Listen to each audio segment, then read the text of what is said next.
As morning light drifted across the tiled rooftops of ancient Rome, storytellers, teachers, and curious children alike often found themselves wondering why the gods above their city felt strangely familiar, almost as if they had walked in from another land, wearing new names, new clothes, and slightly different personalities shaped by Roman values and ambitions.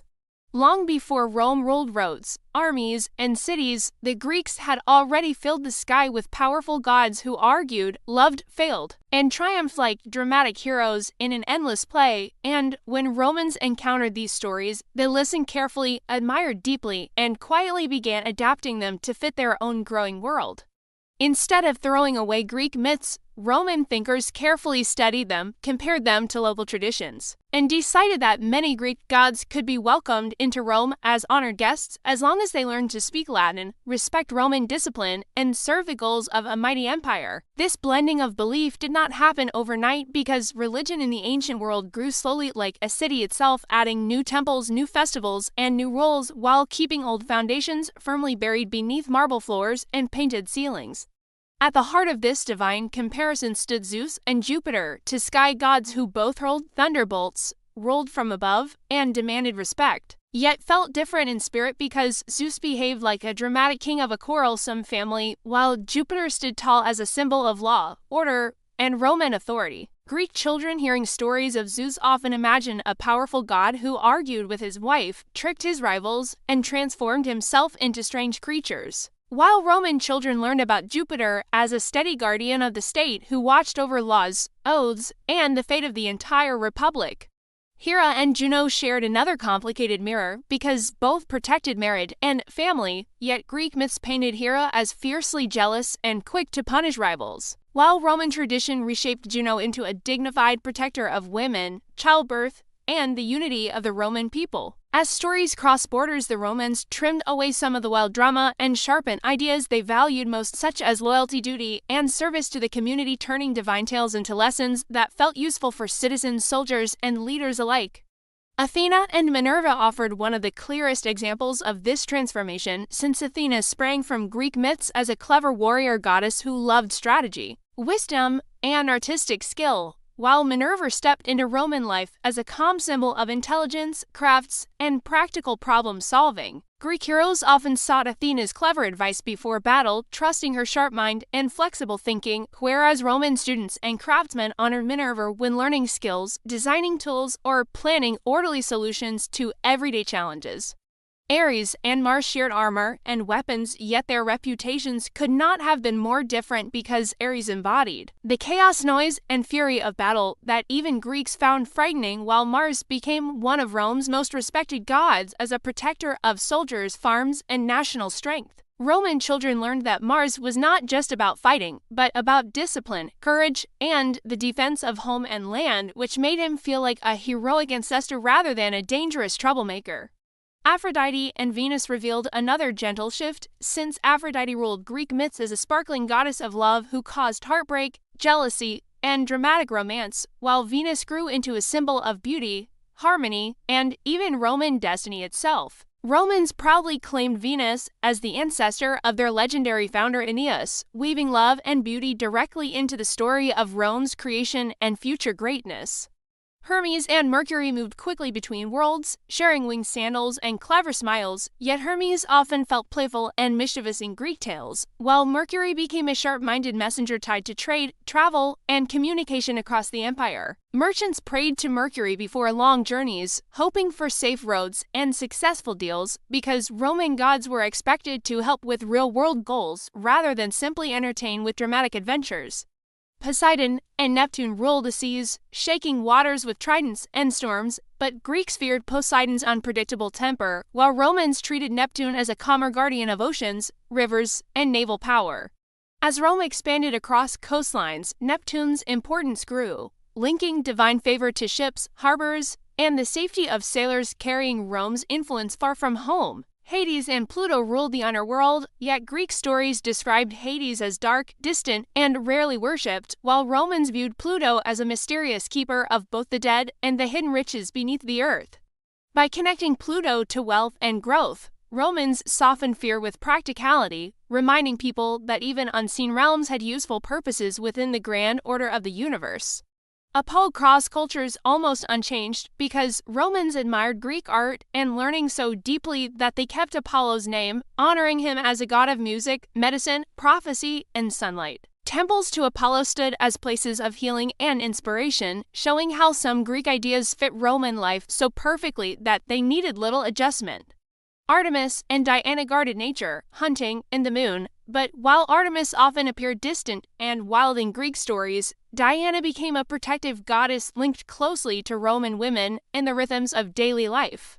Roman families prayed to Diana for safety, health, and balance, blending nature worship with household concerns in a way that felt comforting and familiar. Hephaestus and Vulcan worked at fiery forges, shaping weapons and tools, yet Hephaestus appeared as a struggling artist in Greek tales, while Vulcan embodied the dangerous but necessary power of fire itself.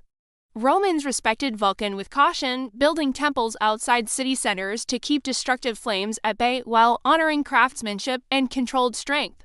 Even the structure of worship revealed differences because Greeks imagined gods living dramatic lives on Mount Olympus, while Romans focused on rituals, festivals, and duties that kept society running smoothly. Religion in Rome felt like a partnership between humans and gods, where careful prayers, offerings, and ceremonies ensured balance rather than emotional storytelling alone. Children growing up in Roman homes learned the names of gods alongside lessons about citizenship, discipline, and respect, absorbing mythology as part of everyday responsibility. Teachers used myths not just to entertain, but to explain history, moral behavior, and Rome's place in the world, turning divine stories into powerful educational tools. Statues and paintings showed gods wearing Roman armor, Roman clothing, and Roman expressions, visually reminding everyone that these divine figures now belonged to Rome. Public festivals blended theater, games, and sacrifices, allowing people to celebrate gods through shared experiences that strengthened community bonds. By adapting Greek gods, Rome avoided religious conflict and instead created continuity, showing respect for older traditions while competently shaping them to fit new ambitions. This approach made Roman religion flexible, practical, and welcoming, qualities that helped unite diverse cultures under one empire. While Greek myths often focused on personal drama and heroic struggle, Roman myths emphasized collective success, law, and the endurance of the state. The gods became symbols of Roman identity, reflecting what citizens admired most in themselves and their society. Through this careful blending, Romans taught children that strength could exist alongside wisdom, that beauty could serve purpose, and that power required responsibility. Stories told at dinner tables, in schools, and during festivals quietly reinforced these values without heavy lectures. Even laughter found its place, as playful tales of mischievous gods reminded listeners that perfection was not required, even among immortals. Roman writers retold Greek stories with gentle humor, adjusting details to fit Roman sensibilities while keeping excitement alive. These myths traveled through time because they were retold, reshaped, and reused rather than locked in one rigid form. As Rome grew, its gods grew with it, absorbing influences just as the empire absorbed lands and peoples. This flexibility helped Roman religion survive changes in politics, leadership, and culture over centuries. For young listeners, the gods felt like familiar characters who guided, warned, and occasionally amused. Comparing Greek and Roman gods became a way to understand how cultures learn from each other. The similarities showed shared human questions about power, love, fear, and hope. The differences revealed what each society valued most. Greek myths celebrated imagination and individual emotion. Roman myths celebrated order, duty, and shared destiny. Together, they formed a rich tapestry of stories that shaped ancient thinking. By listening closely, Roman children learned where ideas came from and how they could change. These stories encouraged curiosity rather than blind acceptance. They showed that even gods could adapt. In classrooms and homes, comparisons sparked questions and lively discussion. Why did Jupiter act more serious than Zeus? Why was Mars honored more than Ares? Why did Venus feel gentler than Aphrodite? Each answer revealed something about Rome itself. Through myth, history became personal. Through gods, values became visible. And through storytelling, the ancient world came alive. As the stories drifted onward from the familiar halls of Roman homes and villas, the focus shifted toward the heavens themselves, where Roman families imagined powerful gods watching from above, not as distant strangers, but as mighty guardians who had borrowed old Greek personalities and carefully dressed them in Roman values of duty, order, and loyalty. In this Roman version of the sky, Jupiter ruled with thunder in his grasp, much like Zeus had done in Greek tales. Yet Roman children were taught that Jupiter cared less about dramatic love stories and more about keeping the universe stable, the laws respected, and the city of Rome protected from chaos. When Roman parents compared Jupiter to Zeus during long evenings of storytelling, they explained that while Zeus loved clever tricks and dramatic arguments among the gods, Jupiter preferred clear authority, firm decisions, and a sense that everyone knew their role, just like citizens in a well-organized empire. Juno, standing proudly beside Jupiter, shared many stories with the Greek goddess Hera, yet Roman listeners imagined her not only as a jealous wife but also as a powerful protector of marriage, childbirth, and the dignity of Roman women whose strength was admired even when life felt difficult. Roman storytellers often emphasized that Juno watched over families with a serious expression and careful judgment, believing that strong households created a strong city, which made her feel less like a dramatic character from a play and more like a stern but caring guardian. Mars, perhaps the most striking example of Roman adaptation, shared roots with the Greek god Ares, yet the difference between them felt enormous to Roman children listening, wide-eyed by oil lamps glowing softly against painted walls. While Greek stories described Ares as wild, hot-tempered, and often disliked by other gods, Roman tales praised Mars as brave, disciplined, and honorable, a god who understood strategy, sacrifice, and the deep responsibility of defending home and family. Roman boys dreaming of becoming soldiers were told that Mars watched over training fields and battle plans, encouraging courage guided by discipline, rather than reckless fighting driven by anger or pride. Venus, shining brightly in Roman imagination, matched the beauty of the Greek Aphrodite, yet Roman families added new layers to her story, linking her not only to love and beauty, but also to ancestry and destiny itself. Romans believed Venus was the ancestor of their legendary hero Aeneas, which meant she symbolized not just romance, but the very origin of Rome, turning love into a powerful force that shaped history rather than simple attraction. Minerva, wise and watchful, mirrored the Greek Athena closely, yet Roman parents stressed her role as a goddess of practical wisdom, skilled crafts, thoughtful planning, and clever problem-solving rather than dramatic battlefield heroics alone. Children learning reading, writing, and counting imagined Minerva nodding approvingly as they practiced, believing that intelligence and learning were just as heroic as swinging a sword. Neptune ruled the seas with his trident just as Poseidon had done in Greek myths, but Roman sailors and merchants prayed to him not only for calm waters, but for safe trade routes that kept the empire connected and prosperous. Romans imagined Neptune as a god who respected order even within the wild ocean, reminding everyone that nature itself could be guided by balance and discipline when treated with care. Pluto, shadowy ruler of the underworld, shared his realm with the Greek Hades, yet Roman families spoke of him in quieter tones, focusing less on fear and more on fairness and the natural cycle of life and death.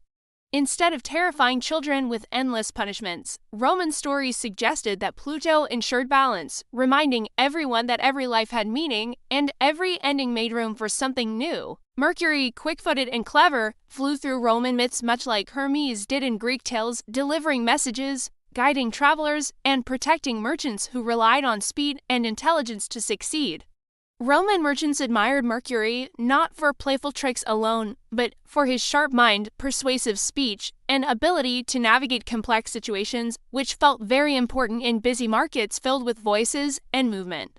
Apollo remained remarkably similar in both cultures, shining as a god of music, healing, prophecy, and light, yet Romans leaned into his role as a symbol of harmony and balance rather than dramatic emotional struggles. Families listening to Apollo's stories imagined music calming crowded cities, poetry shaping thought, and medicine easing suffering, all guided by a god who valued clarity and order. Diana, known as Artemis in Greek lands, roamed Roman forests as a protector of nature, animals, and young people, yet Roman tales highlighted her independence and quiet strength rather than fiery confrontation. She became a symbol of calm focus and self-control, teaching that power did not always need loud voices or dramatic battles to be respected. As Roman children compared these gods to their Greek counterparts, they learned that the Romans had not simply copied Greek myths, but carefully reshaped them to reflect their own ideals and way of life.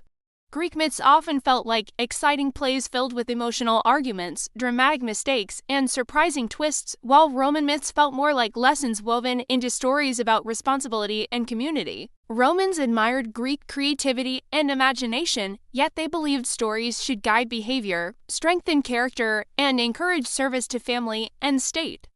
This difference appeared not only in the gods themselves, but in how Romans worshipped them, often focusing on rituals, offerings, and public ceremonies rather than dramatic storytelling alone. Festivals filled Roman streets with music, incense, and laughter, yet beneath the celebration was a serious belief that honoring the gods kept the universe balanced and Rome safe. Children watched their parents carefully perform prayers and offerings, learning that respect, consistency, and gratitude mattered just as much as belief. In Roman homes, small household shrines stood quietly in corners, reminding families that gods were part of everyday life, watching meals, journeys, and decisions. These domestic rituals felt very different from Greek temples perched dramatically on hills, emphasizing that Roman religion lived inside homes as much as in grand public spaces. As Roman storytellers compared gods across cultures, they often explained that Greek myths taught imagination and emotion, while Roman myths taught discipline and duty. This did not mean Romans disliked Greek gods, but rather that they admired them while adjusting their personalities to better fit Roman values. Roman teachers explained that adopting Greek gods showed intelligence, not weakness, because learning from others made Rome stronger. By reshaping these gods, Romans created a shared language of belief that united diverse peoples across their empire. A child in Gaul or Britain could recognize Jupiter or Mars and feel connected to Rome, even if local traditions still existed. This blending of cultures helped Rome grow without erasing the past, turning myths into bridges rather than barriers. Roman gods became symbols of unity, reminding everyone that strength could come from cooperation and adaptation. As evening shadows stretched across villa floors, parents told children that the gods themselves had changed over time, just as people did. They explained that understanding different cultures made a person wiser, kinder, and better prepared to lead. Through these stories, Roman children learned that power did not come only from force, but from understanding and respect. The gods became mirrors reflecting human choices, mistakes, and hopes rather than distant beings unreachable by ordinary people. Roman myths taught that greatness required responsibility, patience, and care for others. Greek myths taught passion, creativity, and emotional honesty. Together, these traditions created a rich world of stories that shaped young minds. Children fell asleep imagining gods walking quietly through marble halls and forest paths. They dreamed of Jupiter watching from the sky with calm authority. They pictured Mars guiding soldiers with steady hands rather than wild fury. They imagined Venus smiling not just at lovers, but at the future of Rome itself. These dreams blended wonder with lessons meant to last a lifetime. As night deepened, all lamps flickered low, the stories settled gently into memory. Through them, Roman children learned who they were and what they valued. The gods were not distant myths. They were teachers hidden in stories. They shaped thought and character. They explained the world. And in this way, Roman gods and Greek gods lived together, sharing the sky, shaping hearts, and guiding generations long after the stories were first told.